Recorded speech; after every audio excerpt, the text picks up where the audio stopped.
Pour ne rien manquer, abonnez-vous maintenant. Sud Radio, mettez-vous d'accord, 9h-10h, Christine Bouillot. On est ravis de vous retrouver en ce mercredi 10 mai 2023. Mettez-vous d'accord jusqu'à 10h. Vous le savez, vous pouvez également réagir sur les réseaux sociaux. Aujourd'hui, on va retrouver nos 4 débatteurs avec nous aujourd'hui. Alexis Poulain. Bonjour Alexis. Bonjour. Journaliste et directeur de publication du Monde Moderne, éditorialiste politique sur Sud Radio. On vous entendait déjà ce matin. Samuel Lafont qui va arriver, porte-parole de Reconquête. Il arrive, il est dans les bouchons. C'est un peu normal. Il fait pas très beau sur Paris aujourd'hui. De la pluie qu'il faudrait d'ailleurs faire tomber plutôt dans le sud de la France, du côté des Pyrénées-Orientales, confronté à une sécheresse historique. Michel Taube qui vient d'arriver. Bonjour Michel, fondateur du site d'information Opinion Internationale, fondateur d'Ensemble contre la peine de mort.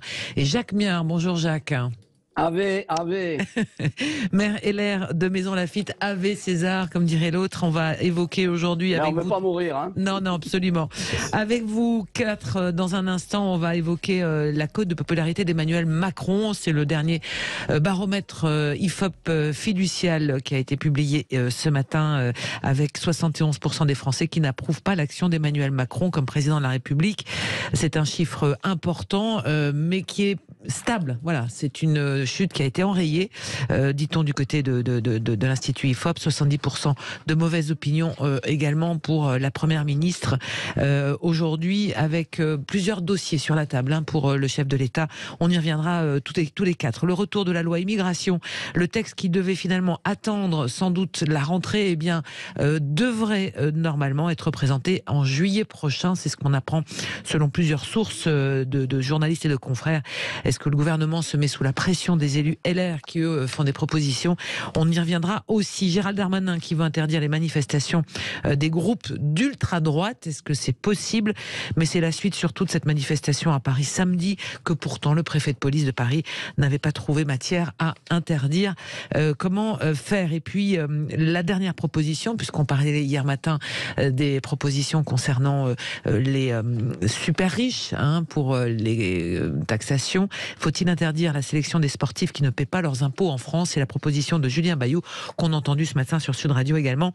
Est-ce que c'est logique finalement de s'attaquer aux sportifs dans ce sujet de l'évasion fiscale? Voilà pour le menu du jour. Mais on va commencer par le coup de cœur et le coup de gueule de chacun. Moi, j'aurais d'abord adressé un message à tous les confrères qui sont actuellement en Ukraine après le décès de notre confrère de l'AFP hier, Arman Soldin, qui était un jeune journaliste de 32 ans qui a été tué dans l'est de l'Ukraine et qui couvrait cette guerre depuis plusieurs mois sur place. Donc, pour rappeler la dangerosité, voilà, une pensée particulière pour lui, ses proches, sa famille et tous ses confrères qui sont sur place. On continue avec vous, Michel. Coup de projecteur sur l'enrichissement du Larousse depuis hier. Alors, je savais pas si ce serait, je savais pas si ce serait un coup de gueule ou un coup de cœur. Mais en fait, ça va être un coup de cœur. Allez, un coup de cœur. J'ai une super bonne nouvelle pour tous les auditeurs de Sud Radio. Le mot l'onomatopée bestiale et inhumaine Kwakubé n'est pas entré dans le dictionnaire cette année. Mais, ils se sont quand même posé la question dans l'équipe du Petit Robert. Ils se sont posé la question. Et donc, ceci pour dire évidemment que, franchement, il y a près de 150 mots qui rentrent, des mots, est-ce que ce sont toujours des mots qui rentrent dans ces 2 dictionnaires, le Larousse et le Petit Robert, mais il y en a, franchement, qui sont, est-ce que c'est des mots, quoi? C'est des onomatopées, c'est des usages, effectivement, du langage, mais est-ce qu'ils sont des mots dignes d'entrer dans un dictionnaire de langue française? Je m'interroge. Évidemment, la langue, c'est le reflet de la société. Donc, je suis bien conscient que la société évolue, que notamment avec les jeunes générations, le langage évolue comme il a toujours évolué. Mais il y a quand même des termes qui sont, à mon avis, qui n'ont pas leur place dans le dictionnaire. Et donc voilà, c'était une manière un petit peu décalée de parler. Mais bon, l'essentiel, c'est que la langue s'enrichisse, qu'elle reste vivante, qu'elle ne soit pas trop anglicisée. Et la langue de Molière, ça reste la plus belle ou une des plus belles langues du monde. Jacques ou Alexis, ça vous choque, ça vous... Non. Ce que vient de dire Michel, qui a une très jolie cravate d'ailleurs, au passage. Oui, c'est vrai. que je voudrais souligner... C'est pas la première fois que je l'ai, parce qu'en fait, je l'ai tous les jours. D'accord, mon cher Michel. Mais Jacques aussi, vous avez une très très belle cravate. Il faut qu'elle flash, n'est-ce pas? Oui. Il n'y a que ça qui nous reste aujourd'hui, les hommes, les cravates. Bon. Désolé, Alexis Poulain. C'est un... Oui. Mais non, ce que je veux dire par là, c'est qu'en réalité, il a raison et tort à la fois. C'est qu'en réalité, les mots, c'est pas nous qui allons juger. C'est de savoir s'ils vont être pérennes. Quand vous prenez notamment au moment de Colette, qui écrivait, qui est une grande écrivaine, vous constatez qu'il y a énormément de mots qui étaient là et qui sont sortis de la langue. J'en veux pour preuve, à l'époque, on disait goal et non pas, je dirais, but ou gardien de but, n'est-ce pas? On disait goalkeeper, on disait spider qui était une voiture, qui veut dire une araignée, comme chacun sait, et qui était une voiture dans laquelle, derrière, il y avait une sorte de coffre dans lequel pouvaient prendre ces dames. Donc, c'est pas nous qui allons juger. Donc, il est normal que Robert, de temps en temps, en identifie certains, mais ne soyons pas, je dirais, c'est pas la sanctification, c'est ce qui va se passer, comme disait Zola, c'est si le gueuloir va continuer à utiliser ces mots. Oui. Et donc, c'est le peuple qui va juger ça à terme. Mais de temps en temps, on peut se dire, poussez pas trop le bouchon loin, faites pas trop de démagogie. Ça, je suis d'accord. Et qu'il y a des mots qui ne devraient pas être repérés. Ou bien qu'on pourrait repérer dans une annexe en disant, ils sont de plus en plus fréquents et puis ensuite on voit comment ça évolue. Oui, alors il y a des mots qui ont été aussi proposés pour enlever des anglicismes qu'on utilisait tous les jours. Hein. Flex office, c'est devenu bureau nomade. Ça, c'est vrai que c'est dans le langage du monde de l'entreprise, c'est quelque chose qu'on utilise beaucoup. Propose aussi, par exemple, jeu d'évasion plutôt que les fameux escape games. Donc on voit bien aussi la volonté du Larousse de franciser beaucoup de mots. Alors l'entrée de Covidé, par exemple, Nutri-Score, le verbe boboiser ou instagrammable font partie aujourd'hui du Larousse. Qu'est-ce que vous en pensez, Alexis ? Oui, ça fait partie de cette évolution de la langue qui suit les usages, mais attention aux effets de mode, parce que je pense que c'est des mots qui vont peut-être pas avoir une durée de vie très longue. Ouais. Une fois qu'Instagram aura disparu comme plateforme, voilà, une fois que, enfin bref. Donc il y a ce risque de l'effet de mode. Il y a toujours, alors c'est chaque année, hein, on trouve ces mots, mais ça dit quelque chose de la société, de l'anglicisation évidemment, hein, de plus en plus importante et visible. Et c'est bien d'en avoir conscience, et c'est bien aussi qu'il y ait des propositions justement de franciser. Je crois que nos amis de la belle province sont beaucoup plus en avance que nous là-dessus, puisqu'ils ont depuis toujours des mots français, même des inventions de mots pour éviter d'avoir utilisé des mots anglais. Et notamment, Alexis, le fameux clavardage, qui Absolument. veut dire, je dirais, il ne chatte pas, il clavarde. Et clavarder, je trouve... Et balado diffusion plutôt que podcast. Hein, voilà. Ce qui est plus facile à dire d'ailleurs, hein, je souligne, hein, au passage. Allez, vous ne bougez pas, on va s'arrêter un court instant, puis on va vous retrouver, tiens, juste après la pause, Alexis Poulain, pour votre coup de gueule dans un instant sur Sud Radio. Vous ne bougez pas. Il est 9h12, à tout de suite. Sud Radio, mettez-vous d'accord, 9h-10h, Christine Bouillot. Et en compagnie de Jacques Miard, Michel Taube, Samuel Lafont qui va nous rejoindre dans un instant, Alexis Poulain. On fait le tour de table des coups de cœur et des coups de gueule après donc on va dire le coup de cœur de Michel Taube sur les mots du Larousse. Alexis Poulain donc, avec vous, cette drôle de passe d'armes entre Agnès Buzyn et la Cour de justice de la République. Oui, on apprend par Le Monde que l'ancienne ministre de la Santé, Agnès Buzyn, refuse de se rendre aux convocations de la Cour de justice de la République pour répondre aux questions sur l'enquête de la gestion de la crise sanitaire du Covid. Alors, Le Point la présente comme une rebelle, hein, puisque jamais aucun ancien ministre n'avait osé défier l'autorité judiciaire. Et donc, au-delà d'une rebelle, c'est fouler aux pieds l'article 1er de notre Constitution, hein, de la Constitution de la 5e, puisque selon cet article, la Constitution assure l'égalité devant la loi de tous les citoyens sans distinction d'origine. Et cette Cour de justice de la République a été faite justement pour pouvoir juger les ministres lorsqu'ils étaient en exercice et savoir ce qu'il s'est passé dans leurs fonctions. Donc c'est étonnant. Moi, je ne parle pas de rébellion. On a en parallèle, bien sûr, les nombreuses gardes à vue, les arrestations arbitraires qui ont été d'ailleurs dénoncées par la responsable de l'étude des lieux de privation de liberté pendant les manifestations contre la réforme des retraites. Et puis on a une ancienne ministre qui se soustrait tout simplement à l'obligation constitutionnelle, à la loi, et qui ne veut pas se rendre devant la Cour de justice de la République. Je pense que c'est encore un coup d'épée au contrat social, encore quelque chose qui va faire grandir une sorte de rejet démocratique, ou du moins la question sur ce qui s'appelle les élites, justice à deux vitesses, privilèges. C'est pas normal qu'une ancienne ministre décide de ne pas répondre aux convocations de la CJR. Oui, qui veut réagir là-dessus, Michel?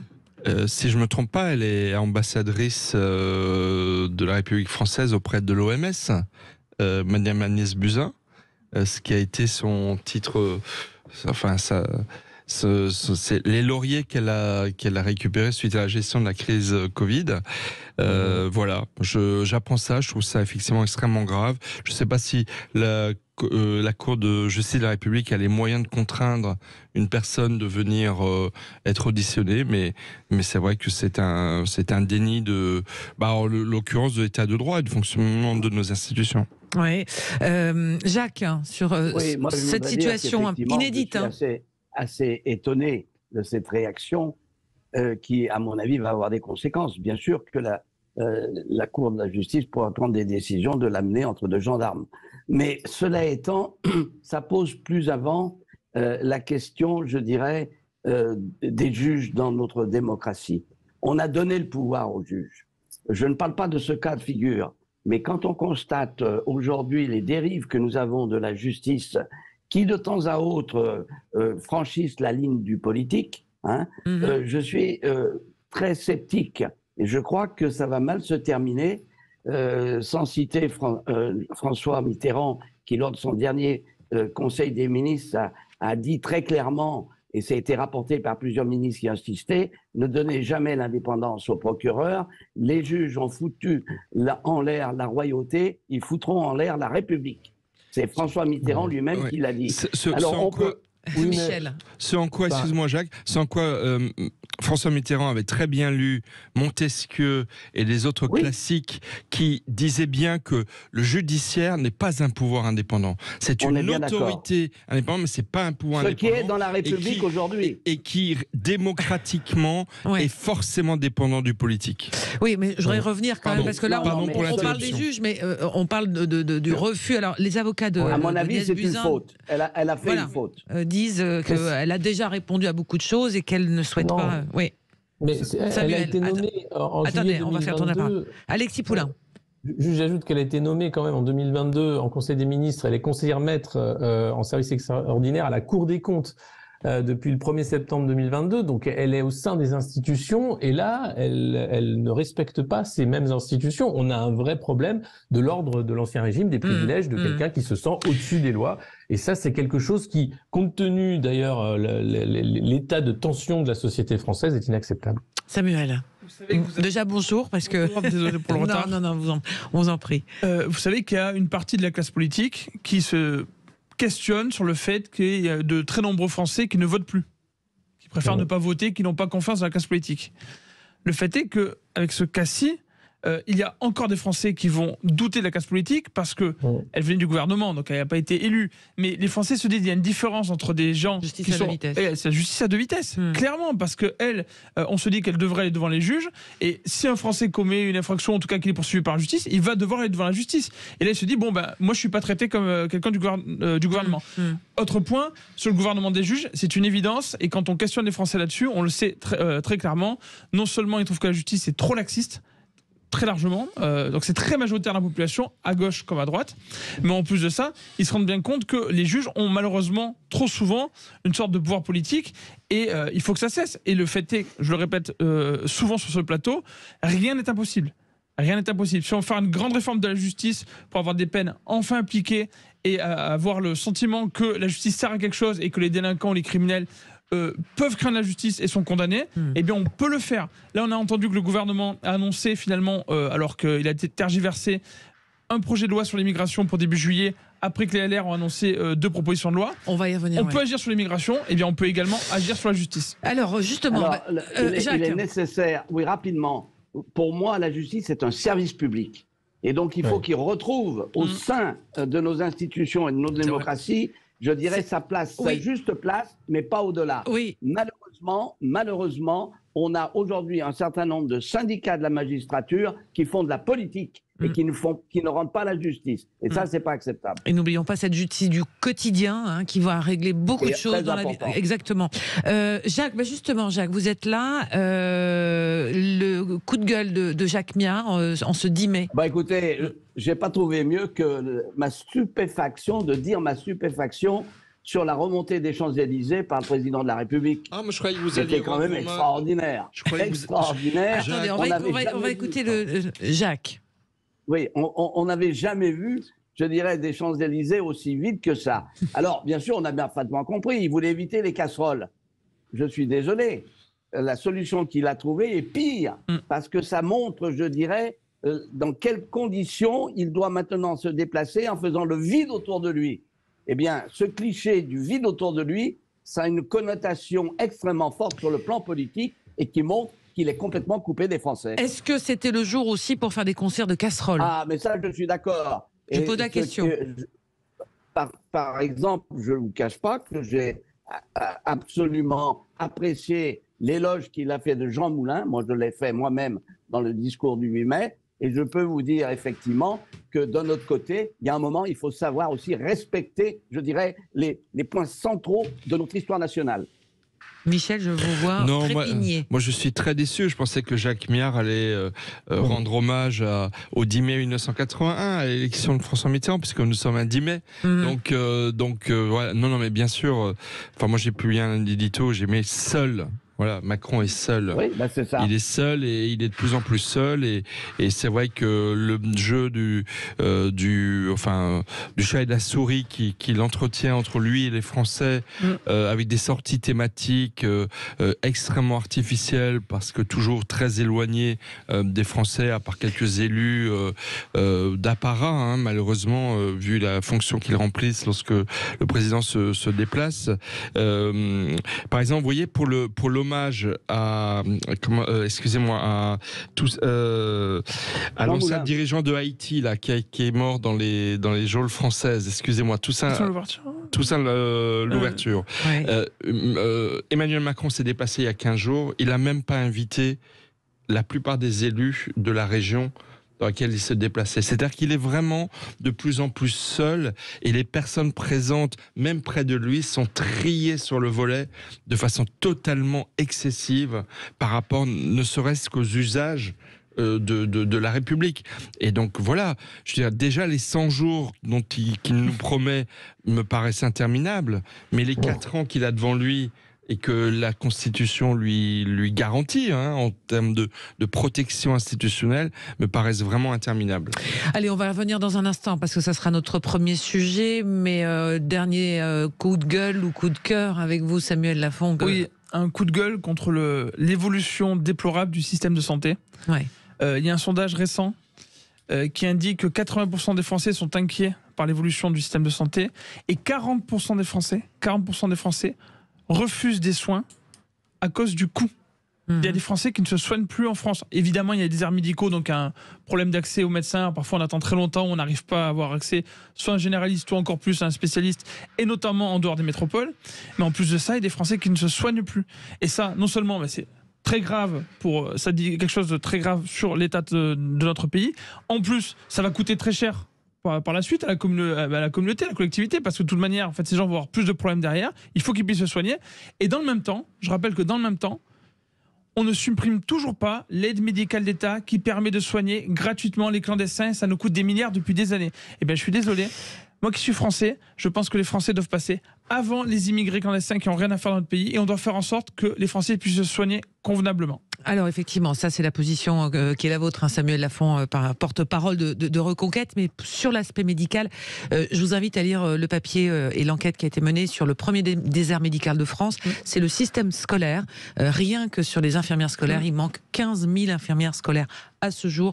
Dans les établissements, on sait que les enfants sont les premiers touchés par les problématiques de santé. On parle d'obésité infantile, on parle de problèmes liés à l'état mental des enfants. Il y a une vaste enquête. Donc le premier désert médical de France, c'est la médecine scolaire, ce qui est quand même assez fou pour un pays comme le nôtre, quoi. Et ça permet de détecter les problèmes directement. Mais très tôt. Hein. Donc moi, je suis sidéré par cet abandon de la médecine scolaire aujourd'hui.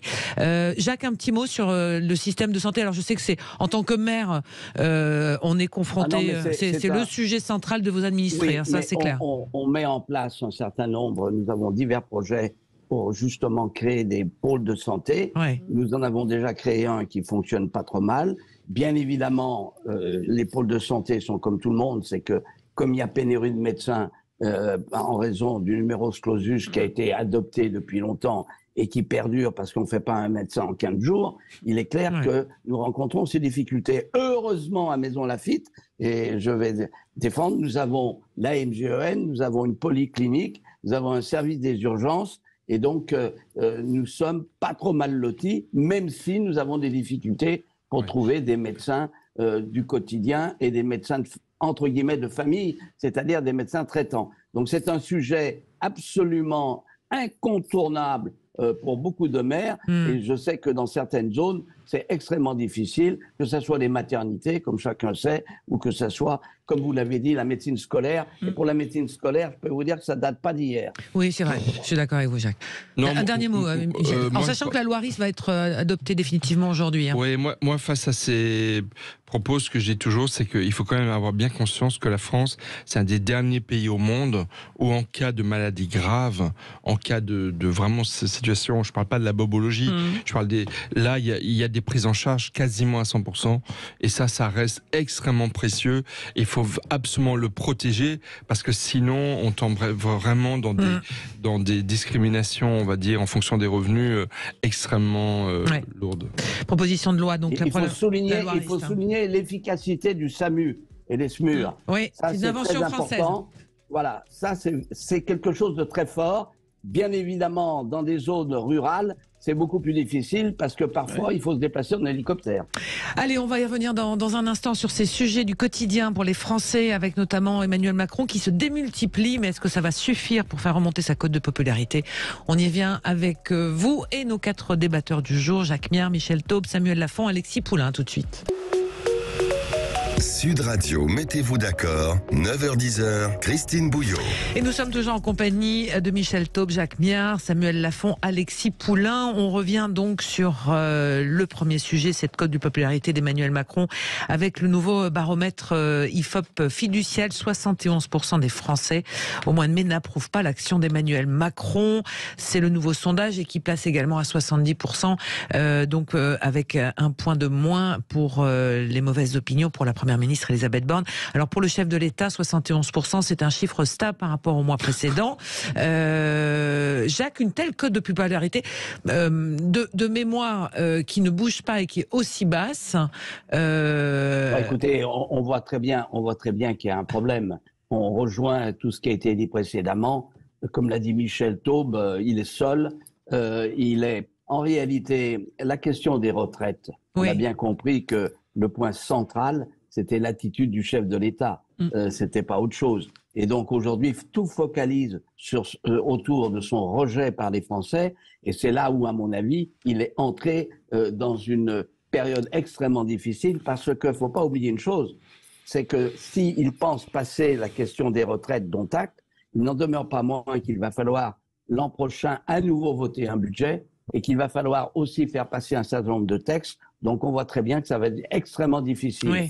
Il y a une dissolution, et je pense qu'on retrouvera grosso modo la même, chambre ingouvernable, Assemblée nationale ingouvernable, et là on aura une crise de régime. J'en suis intimement convaincu. Il remonte en première ligne, nous dit-on, sur tous les dossiers importants, l'industrie, l'industrialisation, Choose France. Il a un gros agenda. Il prend à son compte plusieurs textes qui ont été fabriqués par ses ministres. Écoutez, on verra bien. Il y a un texte fondamental qui va arriver, c'est la maîtrise des flux migratoires, et on sait très bien que ça va être extrêmement difficile à faire passer. Donc, on constate en réalité qu'on est dans une impasse politique et que il est parfaitement plausible qu'il n'y aura pas de cohabitation, il n'y aura pas, je dirais, une sortie par où on va vers la crise de régime à terme. Alexis Poulain, alors on va faire le tour de table de tout le monde. Alexis, alors de votre côté, j'imagine qu'il n'y a pas de surprise à ce sondage qui ne bouge pas et c'est consécutif à la séquence des retraites. Non, il n'y a pas de surprise. Alors, ce qui est surprenant, c'est qu'Emmanuel Macron est toujours entre 25 et 32%. Enfin, il n'est jamais avec une majorité de Français d'opinion favorable pour son action et son projet, mais il est élu.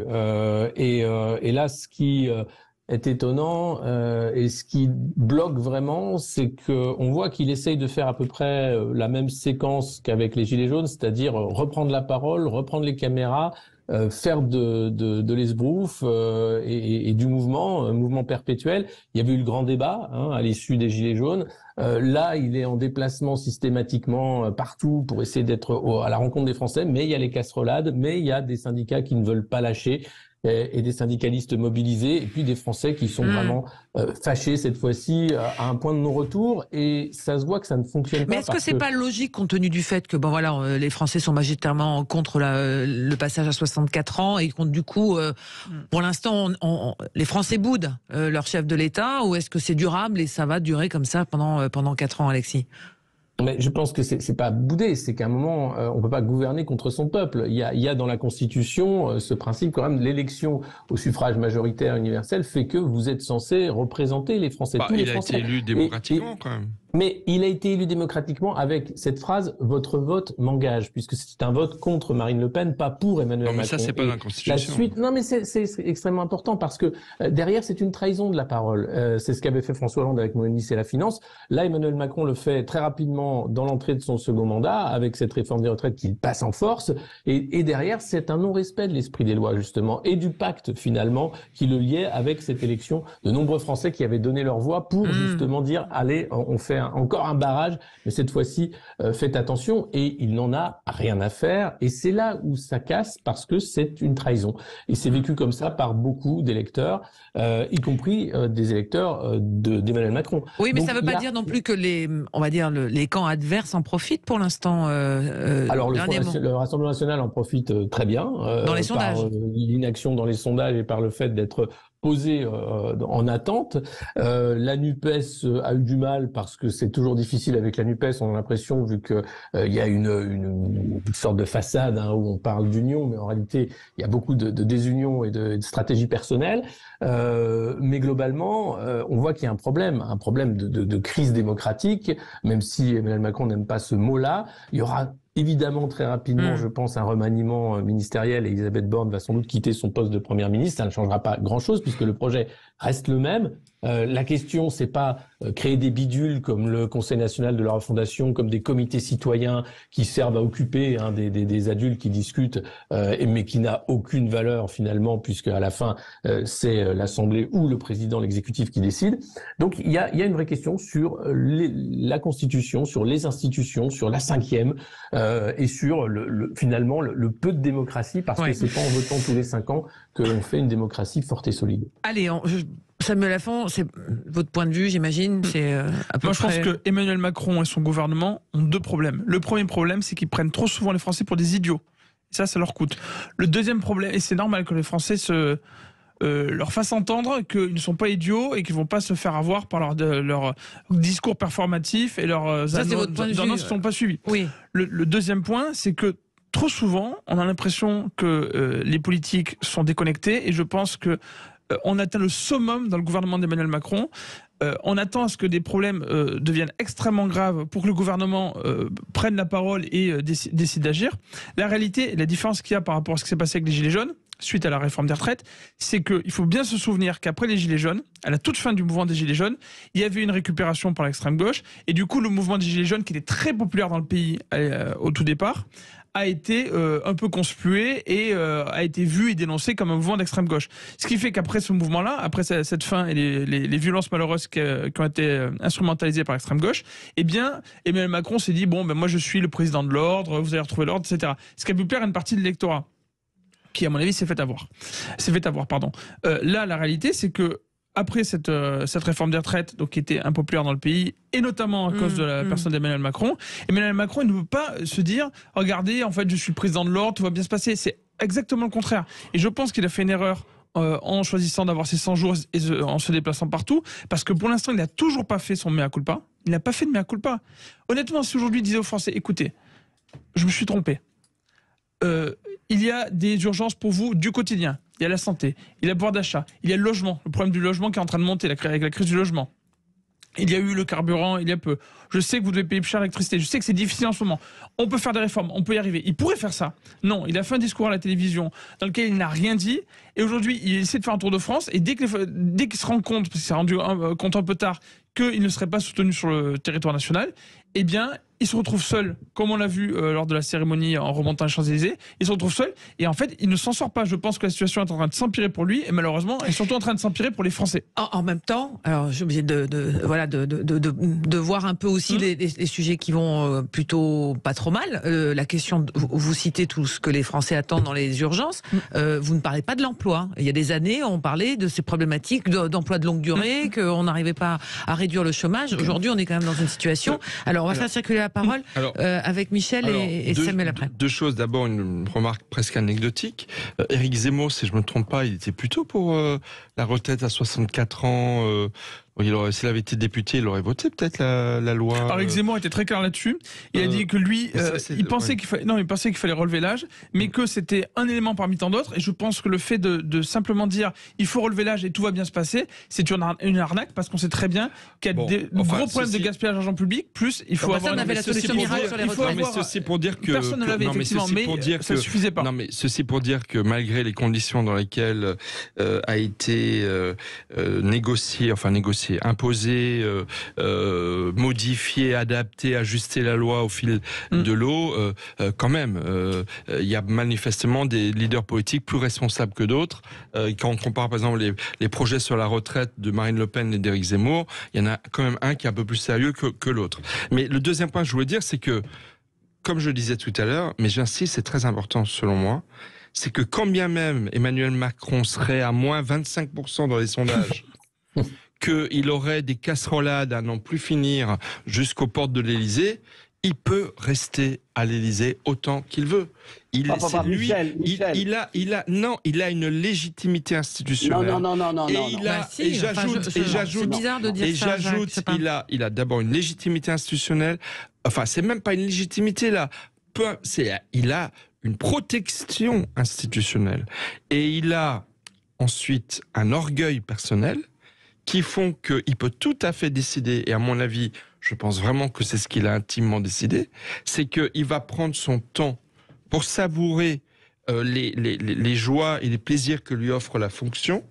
Il va effectivement probablement changer de Premier ministre à la mi-juillet pour se donner 3-6 mois de plus, mais il peut faire comme il veut, c'est lui qui décide ou pas.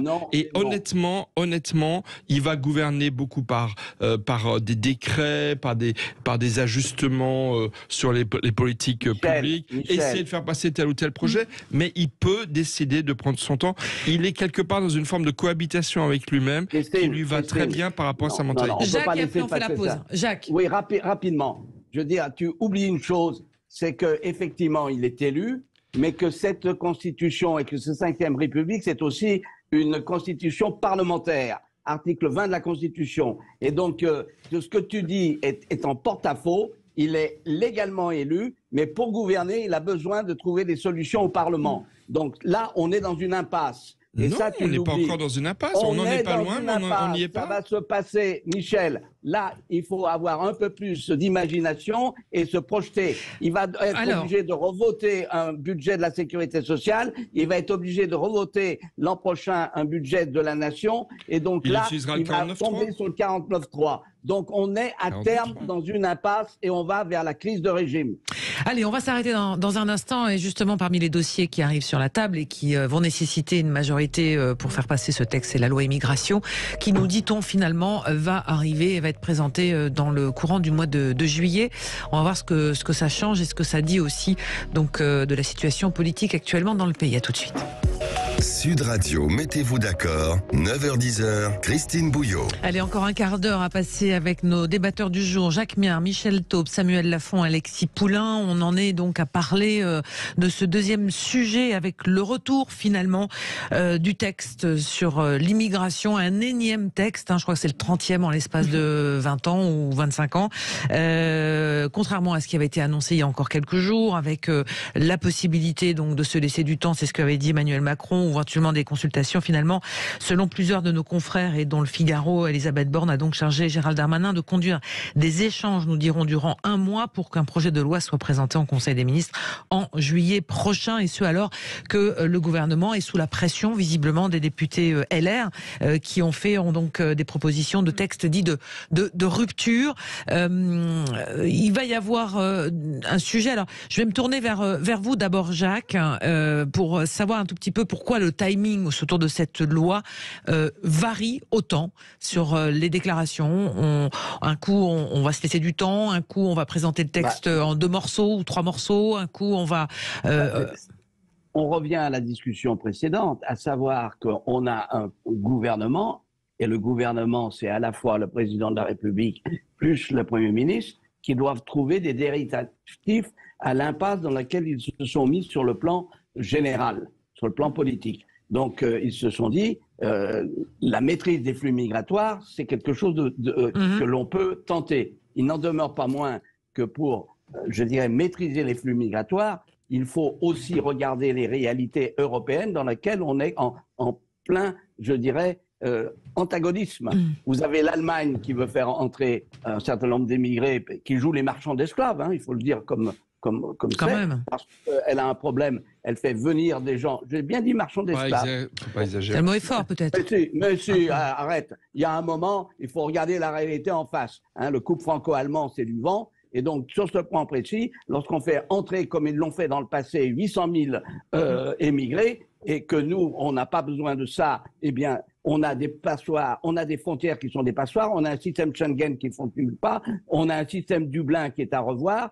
Donc, on n'a pas de solution européenne à terme. C'est ça la réalité. Mais c'est la raison pour laquelle on devrait retrouver notre souveraineté dans ce domaine-là et avoir des mesures de contrôle très nettes à nos frontières. Eh bien, je suis intimement convaincu qu'ils ne vont pas y arriver.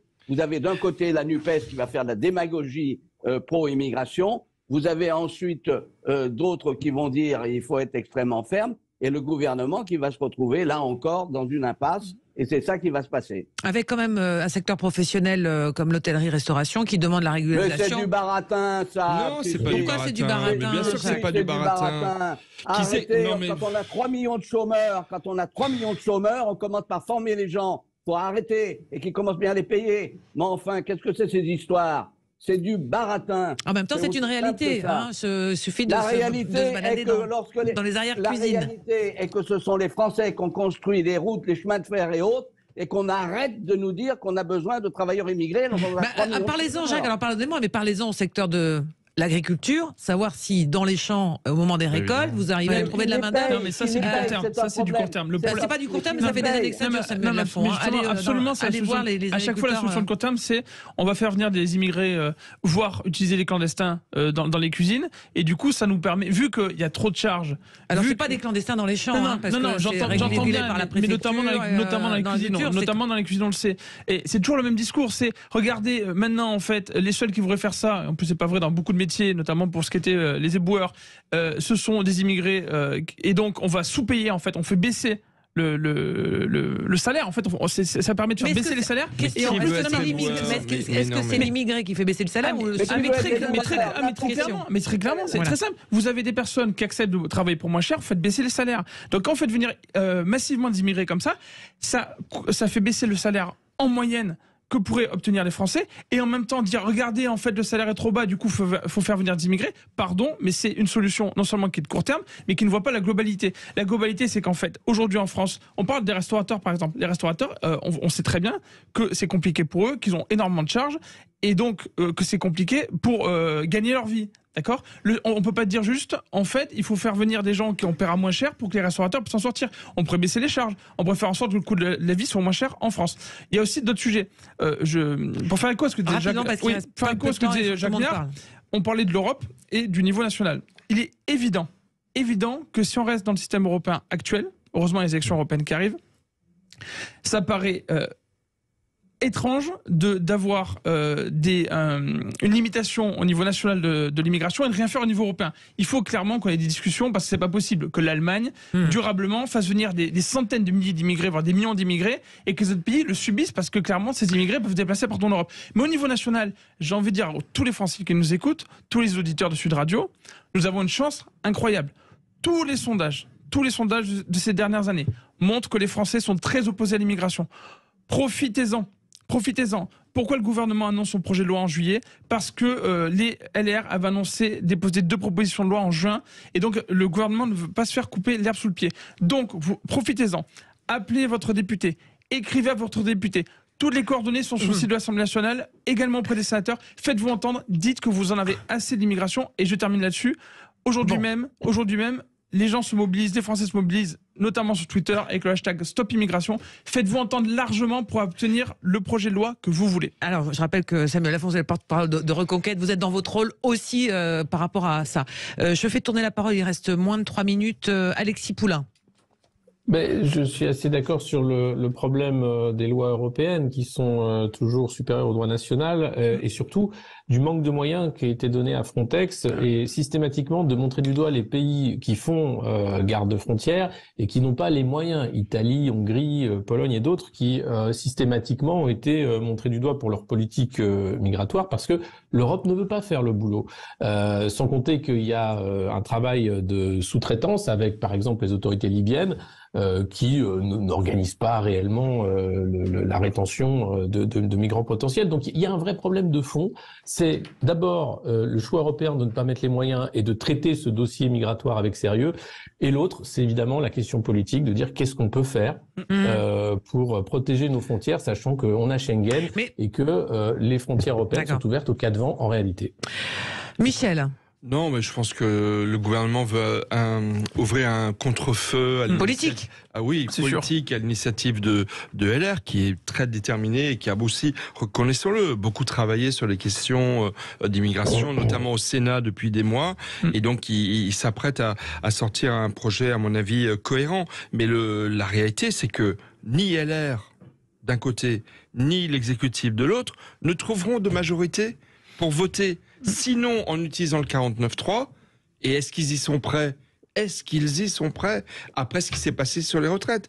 Et je ne le crois pas. Donc on va se retrouver à nouveau dans une impasse ou dans un psychodrame collectif qui font que, au lieu de traiter d'urgence les problèmes... Ah non, si, j'ai une solution.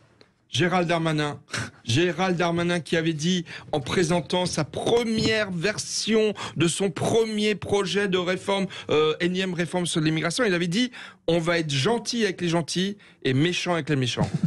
Et là, il va pouvoir appeler Madame Meloni, première ministre d'Italie, et ensemble, ils vont trouver un compromis qui va réconcilier la France et l'Italie, et on va gagner sur tous les tableaux d'un coup. Je sens que Jacques a quelque chose à rajouter.